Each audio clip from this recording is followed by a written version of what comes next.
Clear बोल रहा हूं, इतने सालों का एक्सपीरियंस है, क्लियर बोल रहा हूं। किसी के लिए डिमोटिवेशन हो और किसी के लिए मोटिवेशन हो, मेरे को फर्क नहीं पड़ता। रियलिटी में तेरे को मुंह पे मार देता हूं। डिप्रेशन में भी पढ़ना पड़ेगा अगर तेरे को सिलेक्शन चाहिए, सीधी सी बात ये है। जानते हुए भी वो गलती मत करिए। आपका सिलेक्शन आईआईटी से तो भूल जाओ, आप रेस से बाहर हो। बेटा ये आखिरी के 2-3 महीने बहुत डिसाइडिंग फैक्टर होते हैं। इसमें कई सारे बच्चे डिप्रेशन में चले जाते हैं, कई सारे बच्चे बहुत मोटिवेटेड हो जाते हैं, ठीक है। और आपकी जितने भी सब्जेक्ट्स हैं, सारे सब्जेक्ट्स, सारे, मैं हंसी मजाक में तो कभी कभार ऐसे बोलता हूं, लेकिन आपके सारे सब्जेक्ट्स आपसे बहुत एनर्जी मांगेंगे। आप हल्के फुल्के में नहीं कर सकते इनको, ठीक है। मैथ्स भी बहुत ज्यादा एनर्जी मांगेगा, केमिस्ट्री भी बहुत ज्यादा मांगेगा, और आपका फिजिक्स भी बहुत ज्यादा मांगेगा। अब ये सबके बस की बात होती भी नहीं है, रियलिटी मैं बता रहा हूं, सबके बस की बात होती नहीं है कि वो कंसिस्टेंट रह पाए। 2 दिन अच्छे पढ़ेंगे, तीसरे दिन सर हमें डिप्रेशन हो रहा है। तेरे जैसे बोलने वाले लाखों बच्चे होते हैं भाई। डिप्रेशन में भी पढ़ना पड़ेगा अगर तेरे को सिलेक्शन चाहिए, सीधी सी बात यह है। तेरे को अगर रोना पीटना है उसमें भी पढ़ना पड़ेगा, और कोई चारा नहीं बचता यहां पर, ठीक है। कोई चारा नहीं बचता है। हर चैप्टर में कुछ आसान पार्ट है, कुछ कठिन पार्ट है। तुम हर बार कठिन पार्ट के ऊपर ऐसा एक एटीट्यूड बना लोगे कि यार ये तो मेरे को पढ़ना ही नहीं, ये तो मेरे लिए दिक्कत है।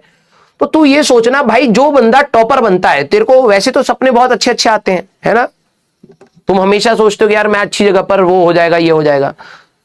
टॉप 500 के जो बच्चे होते हैं ना, उनका कुछ वीक नहीं होता, पहले समझ ले, पहले समझ ले। मैं क्लियर बोल रहा हूं, इतने सालों का एक्सपीरियंस है, क्लियर बोल रहा हूं। किसी के लिए डिमोटिवेशन हो और किसी के लिए मोटिवेशन हो, मेरे को फर्क नहीं पड़ता। रियलिटी में तेरे को मुंह पे मार देता हूं। पहले जो टॉप 500 में बच्चे आते हैं, उनका कुछ वीक नहीं होता, ना फिजिक्स, ना केमिस्ट्री, ना मैथ्स, और ना ही उनके कुछ टॉपिक्स वीक होते हैं। उन्होंने सब पढ़ा होता है, सब अच्छे से पढ़ा होता है, सबकी डीप एनालिसिस कर ली होती है, तभी आप टॉप 500 में जाते हैं। 500 से 1000 तक की अगर मैं बात करूं तो उनके कुछ टॉपिक्स वीक होते हैं। चैप्टर, उनकी फिजिक्स अच्छी होती है, केमिस्ट्री अच्छी होती है, मैथ्स अच्छी होती है। हाँ, उनका पर्सनल इंटरेस्ट अलग होता है, लेकिन बीइंग अ टीचर मैं देखूं तो वो तीनों के सवाल लगा पा रहे होते हैं। और कुछ कुछ टॉपिक्स में वो अटकते हैं, तभी वो 500 से 1000 जाते हैं। 1000 से 2-2500 तक वाले बात बताऊं, वो ऐसे बच्चे होते हैं जिनके 2 सब्जेक्ट अच्छे होते हैं, तीसरा सब्जेक्ट वीक होता है। वीक ऐसा भी नहीं कि भाई सिलेक्शन ही नहीं हुआ, ऐसा वीक जैसे फिजिक्स केमिस्ट्री में बहुत अच्छा स्कोर मार रहे हैं, मैथ्स नीचे चली गई। मैथ्स और फिजिक्स में बहुत अच्छा स्कोर मार रहे हैं, केमिस्ट्री नीचे चली गई। और नीचे ऐसी तुम्हारी वाली नीचे नहीं कि भाई 0 ही आ रहे हैं, 10 ही मार्क्स आ रहे हैं, 20 ही मार्क्स आ रहे हैं, नहीं, वो स्कोर कर रहे हैं। मान लो अगर फिजिक्स में उनके 90 मार्क्स आ रहे हैं, मैथ्स में 80 आ रहे हैं, तो केमिस्ट्री में 60 आ रहे होंगे, ऐसा होगा कुछ स्कोर। डिफरेंशिएशन बढ़ जाती है। 2500 से अगर आप आगे जाओगे तो जो तीसरा सब्जेक्ट होता है वो बिल्कुल कट ऑफ के आसपास होता है। आपको ये बात भी पता होनी चाहिए, एडवांस में कट ऑफ भी है ना। एक सब्जेक्ट बहुत अच्छा कर लोगे, 2 सब्जेक्ट बहुत अच्छे कर लिए, तीसरे में नहीं हुआ, कुछ नहीं हुआ। मैं आपको पहले क्लियर कर दूं, आपको शायद ये भी कई बच्चों को नहीं पता होगा कि आपके एडवांस में कट ऑफ भी होती है, ठीक है। Total score also matters and individual score also matters.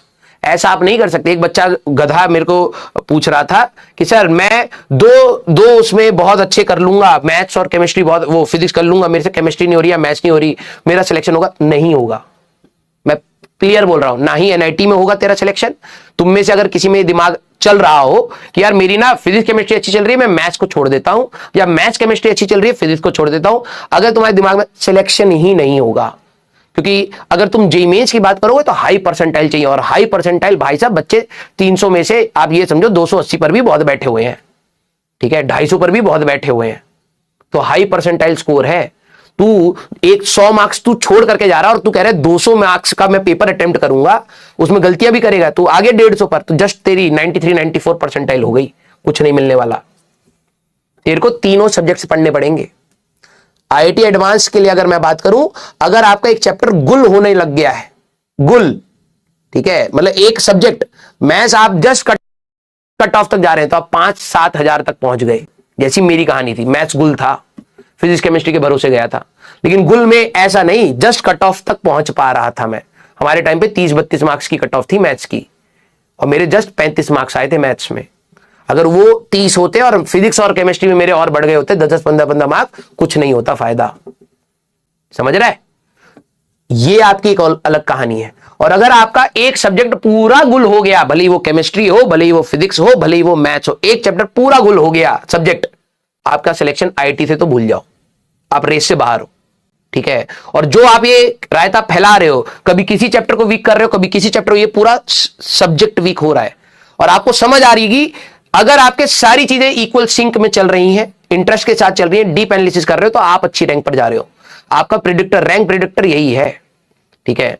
मैंने अपने इतने साल के करियर के एक्सपीरियंस में मैंने कोई ऐसा बच्चा नहीं देखा मैथ्स छोड़ के गया हो और टॉप 500 में आ गया, ऐसा नहीं देखा। ठीक है। अगर आप एक सब्जेक्ट छोड़ के जाओगे, आप 2500 के पीछे ही हो। ठीक है। अब वो सब्जेक्ट आप कितना खराब कर रहे हो वो आपके ऊपर डिपेंड करता है।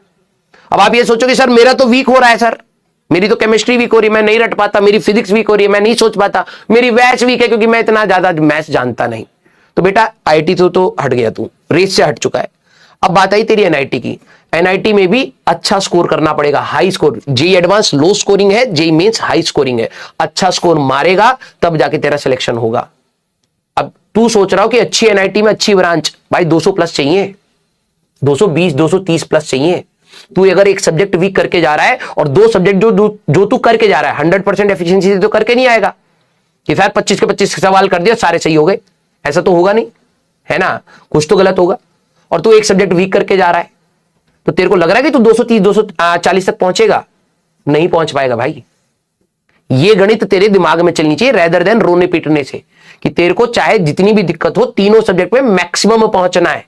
क्योंकि जब फिजिक्स टफ होगी तो वो टफ होगी, जब केमिस्ट्री टफ होगी तो वो टफ होगी, उसमें हर कोई रो देगा, समझ रहा है।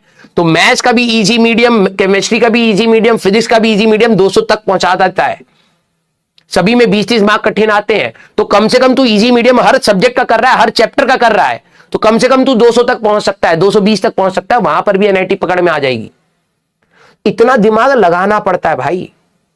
अब यही बात मैंने एनालिसिस बोल दी ना, आधे बच्चे डिमोटिवेट हो जाएंगे, यार मेरा तो अभी तक एक सब्जेक्ट पूरा ही जा चुका है तो मेरा सिलेक्शन नहीं होगा। सोच ले भाई, अभी भी तेरे पास 1.5 साल है, तू अगर इंप्रूव नहीं करना चाहता, उस सोच के साथ चलना चाहता है तो तेरे ऊपर है।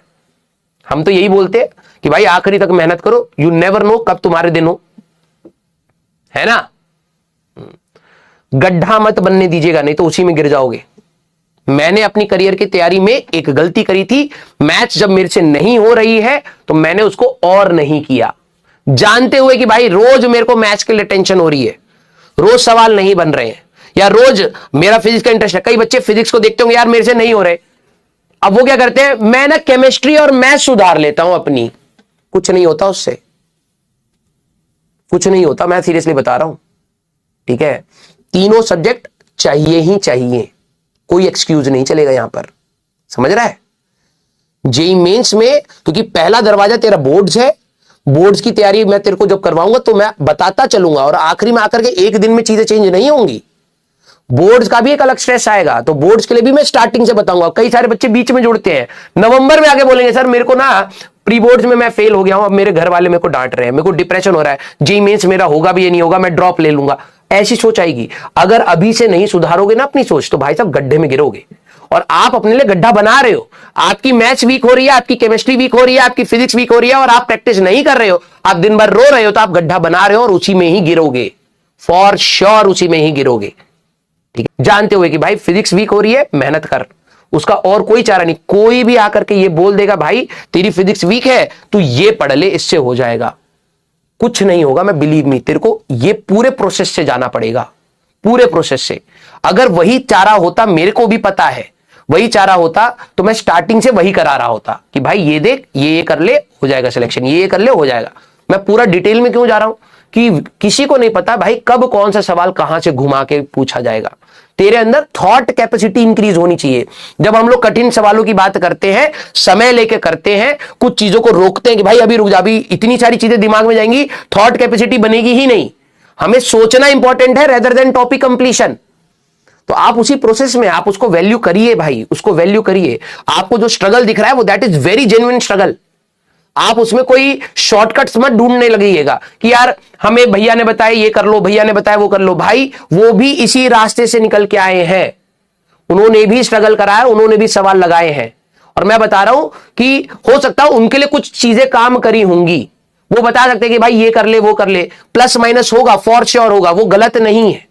ठीक है। लेकिन मेजॉरिटी के लिए एप्लीकेबल नहीं है।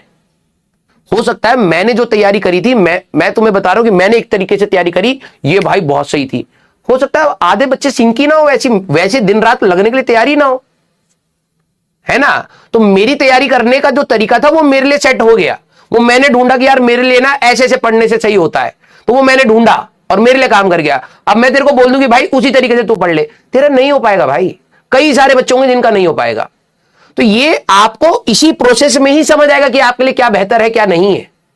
लेकिन उसके लिए आपको मेहनत करनी पड़ेगी। बीइंग अ टीचर मैं हर कोई यही बोलूंगा कि भाई मेरी स्ट्रेटेजी के हिसाब से मत चलिए। मैं आपको आगे की प्रॉब्लम्स बता सकता हूं कि भाई ये दिक्कतें आएंगी, मैं पढ़ा सकता हूं। चलना आप ही को पड़ेगा, चलना आप ही को पड़ेगा।